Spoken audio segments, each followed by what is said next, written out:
Stop that.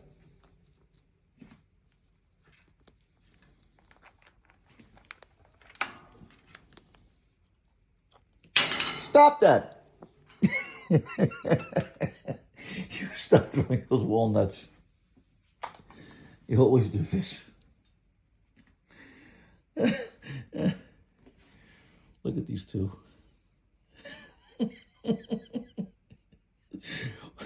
Always the same routine with the walnuts. Throw them overboard and wait for the reaction. Oh, so cute. Two little devils. Two red devils.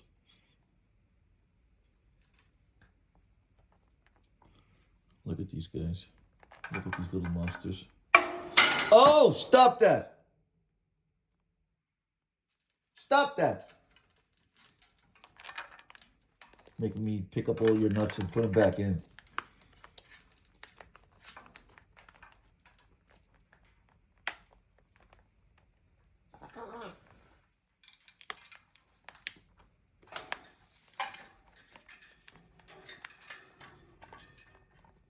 He'll eat this one probably because he knows I'm going to have to get all the other ones from the bottom of the cage and bring them back to his cups. So he eats the last one, and then once I put all the other ones back in his cups, then he starts eating those as he feels like it. But in the meantime, he throws them overboard. See, he's taking it to the other cup now. He's assorting them all together to see which ones he wants to eat first. That's Louie. Scottie's watching me film Louie.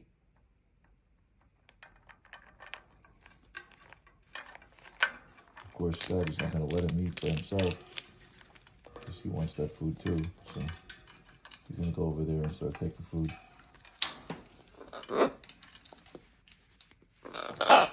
They're going to fight over it because Scottie wants Louie to share whatever he's eating. He doesn't want to take it by himself. He wants Louie to share it with him.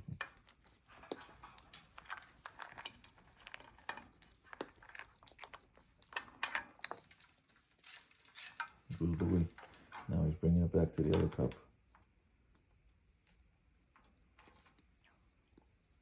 Look at these beautiful eyes. Beautiful boys. Oh, dropping more food, huh? Dropping more food.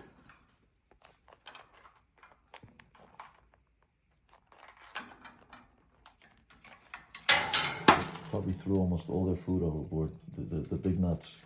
The little stuff they'll eat. And then I have to bring all the big nuts, put them back in the cups, and then we start this whole routine all over again. There you go. Here comes Scottie. Sneak it up on him.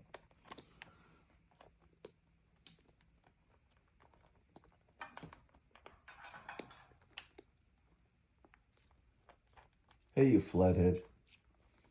Hey, flathead. Look at that flathead. Look at that cute flathead.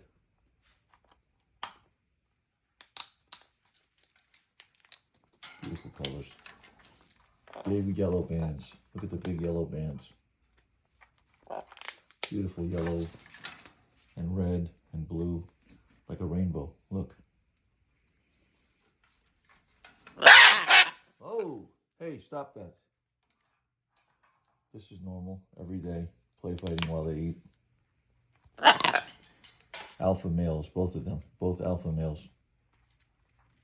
When you have two alpha males that are 3.5 years old and approaching sexual puberty, you got a lot of testosterone flowing there.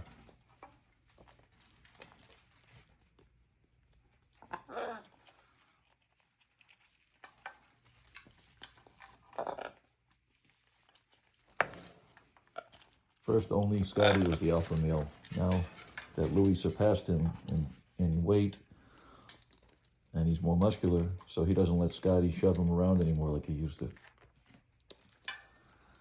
And Scottie knows that he has limits.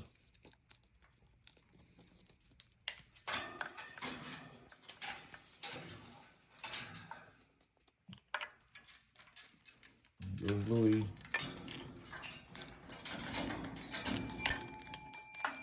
You gotta have a big cage like this whenever you have macaws, because otherwise it's really like committing a crime. I mean, these birds have tails. Of all the macaws, they have the longest tails in the macaw family. And if the cage is not wide and deep enough and even tall enough, the cage is going to restrict their movements. When they go to turn around, the tails are going to get all scraggly looking and wrinkled up and broken. I mean, there's just no way, especially two macaws. And they have everything down to a science, the way they move. They know when they're on the same perch and one of them wants to pass the other one of them can pass without the first one having to move. And he just steps aside and the other one just walks around him. It's amazing how they can maneuver.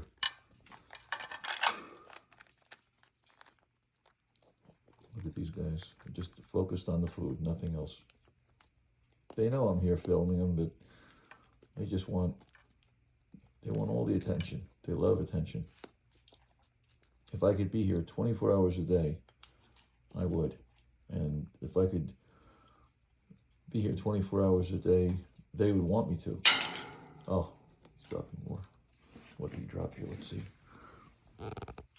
What is this? It's an empty one. All right, so he's already emptied. He's already emptied out a walnut shell.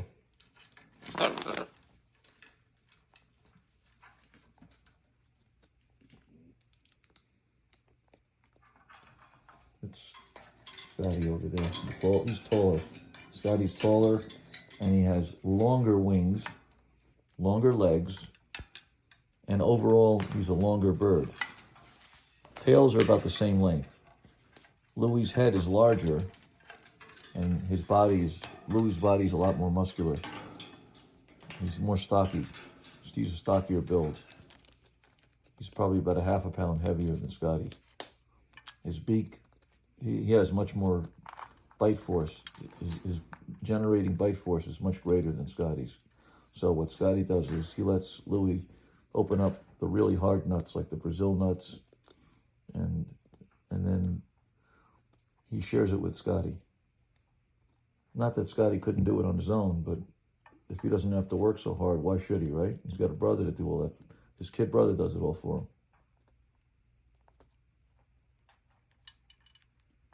It's amazing the amount of enjoyment I get watching these little animals that I love so much enjoy the food that I give them. I give them the best food every day. Vegetables, organic vegetables, mixed vegetables, almonds that are raw, soaked overnight in water so that there's greater bioavailability for the nutrients of the almonds. I give them walnuts, I give them filberts, hazelnuts, Brazil nuts, peanuts. They get everything. In addition to the staple of their diet, which is the Supreme Avian Maintenance, I buy them in 20-pound bags, the natural flavored pellets, which is what they seem to love the most. There's other brands out there, and there's more expensive pellets like Harrison's, which everybody talks about, and they're supposedly the gourmet line of pellets, but Supreme puts out an excellent product. That's what I used to feed Scarlet, my female, before Scottie and Louie, and I had her 36 years, And Supreme is a I don't know, they just develop a taste for it. And then if you try to give them something else, the breeder had them on I think Hagen's it was called in the beginning, but I switched them over because the other one had like a perfumey type smell to it, which I didn't like that. And these guys like the Supreme much better, natural flavored. I don't give them the fruit blend because it's got dyes, and anything with chemicals or dyes, I stay away from that. The natural is like, it's like oatmeal, you know? They like to soak it in water, and they make an oatmeal out of it. They make like a soup out of their water. They put the vegetables and the nuts and the pellets inside the water bowls, and they make like a soup out of it, and then they eat it. It's really amazing how these macaws love to do. They love to soak their food, especially macaws. Many parrots do this, but macaws, almost all of them soak their food. My female, Scarlet, she did the same thing. I have these guys 3.5 years, and I had her 36 years. These guys are much bigger than her. She had a totally different personality. I could tell she was a girl before I even had her DNA tested. These guys were DNA tested, and then I had her DNA tested down the line, of course. But when I got her, they didn't even develop DNA yet, because I got her in '84. They didn't even have DNA as a means of testing. So you had to do an endoscopy in order to determine that. I didn't want to do any type of surgery just to determine the sex, but I knew she was a female. I knew it by the way she acted, her personality. And these guys, I mean, anybody can see that these are boys. Anybody can see that. Anybody that knows birds can see that. Just by the way they roughhouse each other and they play with reckless abandon. These are boys, and they were DNA tested, both of them. They came out of the same clutch of eggs. Their mom had 2 eggs, and the year before, she had another clutch. So their parents, very, very, very good breeders, the mother and father.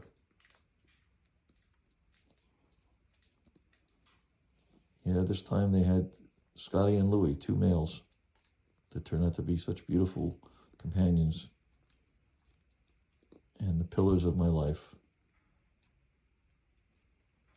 They're so beautiful and so sweet, and they have so much love for me. Anyone else who comes in this house, they're just terrified. They scream. They go to the top of their cage. They don't want to have anything to do with anybody. But as soon as I'm by them, I'm one of the flock. They know that I fill every one of their needs. I feed them. I give them fresh water every couple hours. I play with them. I let them out of their cage every night, and they fly around for hours, and they go on my head, they go on my shoulder, and that's what it's all about. You know, you got to let them out for hours every day. They need a lot of attention. It's not good to have a macaw, any animal this big and this intelligent and this socially oriented. You got to give them the right amount of attention. And it's always a good idea to keep them in pairs, because when they're alone, I mean, that's how my female was. She was alone, Scarlet. But when they're together and they know each other as siblings and they were raised together, it's a whole different experience. They have so much more fun, and they don't get bored. There's always mutual preening, and just, it's such a better idea. It's better to have 2 of the same sex when you have pairs, because you don't want interbreeding. God forbid. That would be, you know, the same as having incest with humans. But you don't want to have interbreeding. You want to have 2 of the same sex, which I wound up getting very lucky by having the 2 males. 2 females would be fine, 2 males. But a male and a female, you have to watch it. Because when they both reach puberty, you know, they're gonna breed. They're gonna just do what comes natural, and the offspring, you know, probably wouldn't be healthy. See how they share the food? They're so photogenic. They love to have their pictures taken. They love to have videos taken. These guys are incredible. They really are. I bet you a lot of kids would get enjoyment out of, I bet you if they went to parties and got to see Scottie and Louie, I bet you children would just be fascinated. I know when I was a child, we used to go to Parrot Jungle back in the 1960s. I was captivated. I knew at that young age, when I was a very young kid, I knew that was my favorite animal. And I knew that one day I would perhaps own a parrot, but you don't really own a parrot. You never own a parrot. The parrots own you. You just provide for them, but they own you. Because you find yourself being their slave. You do everything they want. They don't do what you want. They have you trained and wrapped around their fingers or claws. Look at this. Look at those beautiful little flatheads. You two little flathead monsters. You two little Tyrannosaurus rexes. T-rexes. These are little miniature T-rexes. Parrots actually evolved from dinosaurs. That's a scientific fact. And you could see it in the shape of the skulls, of especially Scarlet Macaws. If you look at a T-Rex and look at the shape of the skull, and then look at a Scarlet Macaw and the shape of the skull, all other macaws have rounded, curved skulls. Scarlets have flat skulls, just like a T-Rex. It's amazing. The only thing is they don't have the teeth. They have the big giant can opener beaks, but they don't have the teeth. Thank God, or else I don't think I'd be able to keep them as pets. If these guys had sharp, pointy teeth, oh my God. The damage that they could inflict. But when they grab my fingers with their beaks, unlike Scarlet, she used to really bite hard, and she had her impulsive moments where she would just lash out and bite me, and resulting in stitches at the emergency room.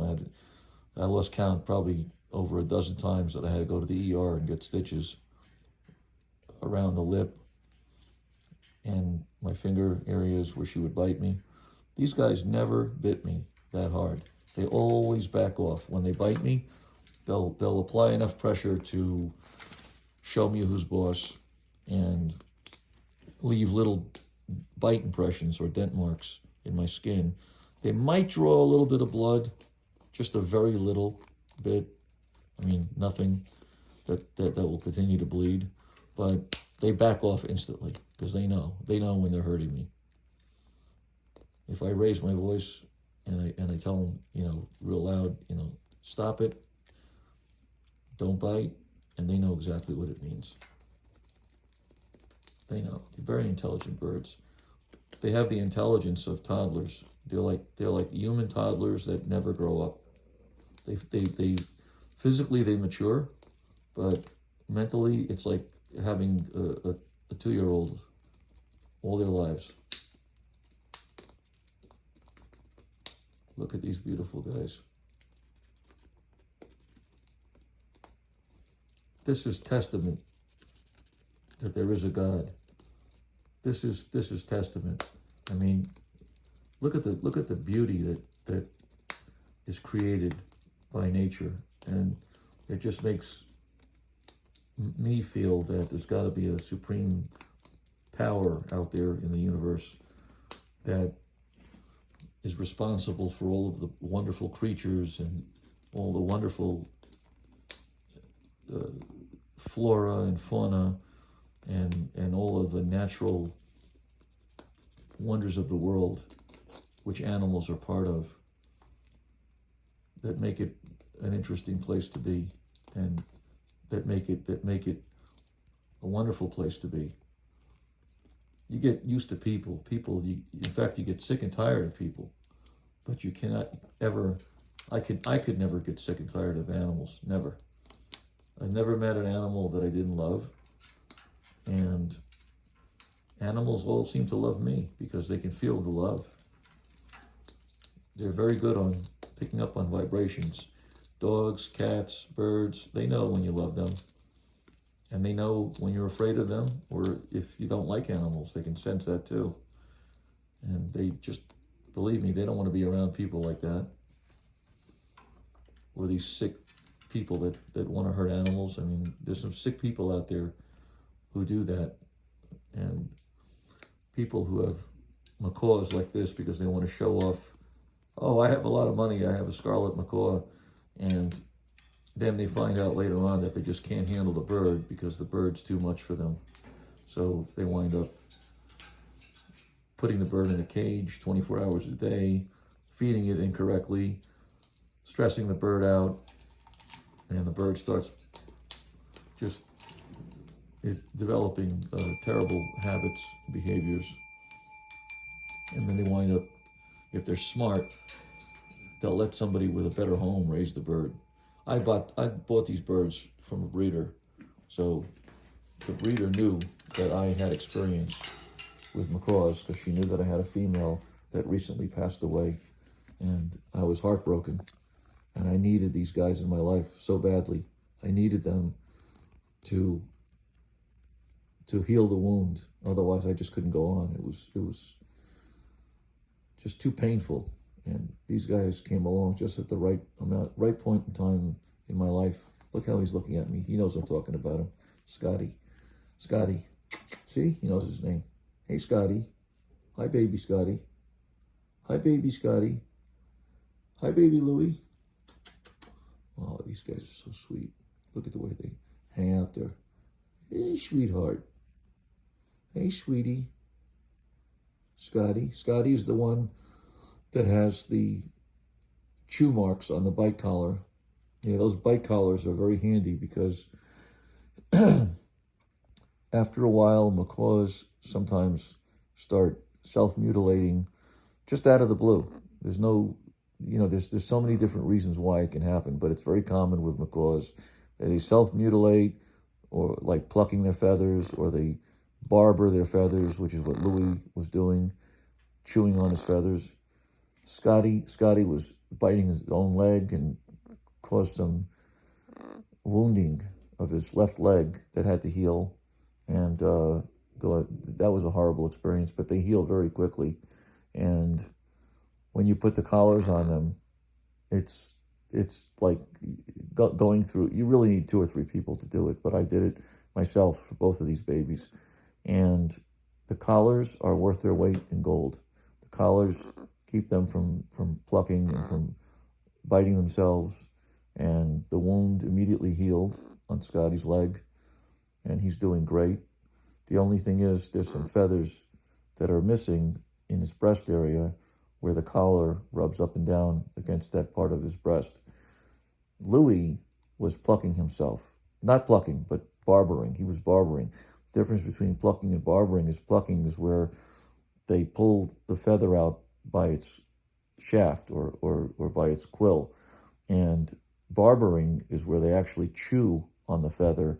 They don't pull it out, but they basically mutilate the feather or mangle the feather, and they just chew it to where it's just all scraggly looking, and sometimes they pull it out.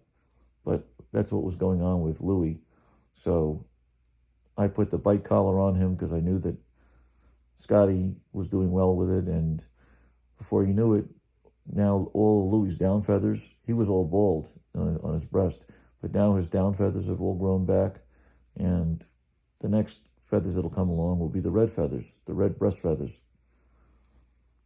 But they've got to be on a while, those collars, because they've got to get used to wearing them, and I want to make sure that all their feathers grow back in like they were when they were very young. They look great. It's amazing how their feathers grew in when they were probably like 3 months old, 4 months old. And then after a couple of years, they started to pluck them and mutilate them and barber them. But now I have these collars and I can always get more. I have a few extras. Always keep a few extras on hand. They screw together with stainless steel screws.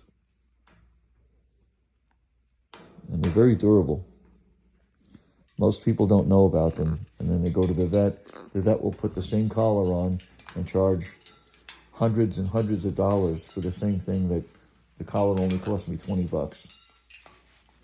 These are not the same collars that they sell on Amazon or online, the junky kind. These actually come from a veterinary supply company, and they're sold to veterinarians. So they're very, very durable acrylic plastic. Guess they had enough food for the time being, and now they're just chilling out.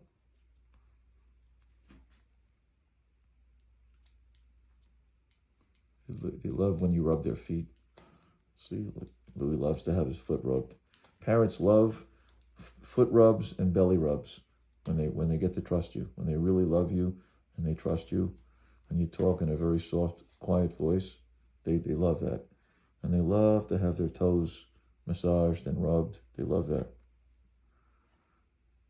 I mean, who doesn't love a good foot rub, right? Look at that. Look how he's looking. I'm rubbing his toes, see?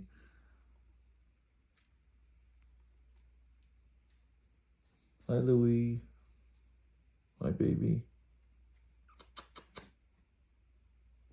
What you doing, big boy? What you doing, Louie? Look at my big boy.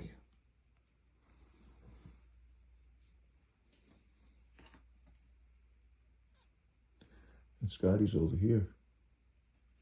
Scottie's over here. He gives me his foot. There you go, Scottie. What are you doing, Scottie? Say hi, Scottie. Say hello to the camera. Hey, Scottie. Say hello to everybody on YouTube who can see you. Show everybody how beautiful you are with that big flat head and that beautiful beak. Scarlet Macaws, to me, are the most beautiful parrots in the world. Those are the only macaws that I've ever truly wanted. I always knew that I was a Scarlet Macaw person. I just, all my life I've had Scarlet Macaws.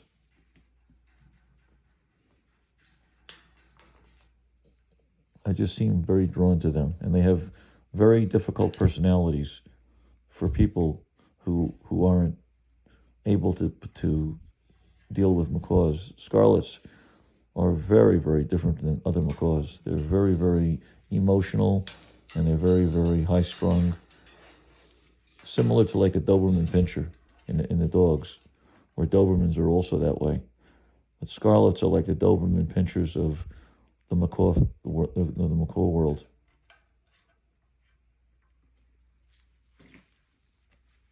Let's put you next to Louie there. There you go.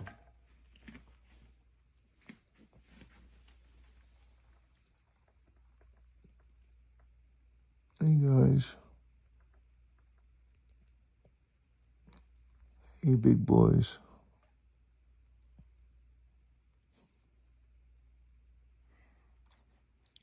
I'm going to turn this off soon. And you guys have had enough attention for right now. You got to go eat your food again. Go eat some more. I have to put those nuts back in the bowls. Okay, say goodbye to everybody. I'm going to turn it off.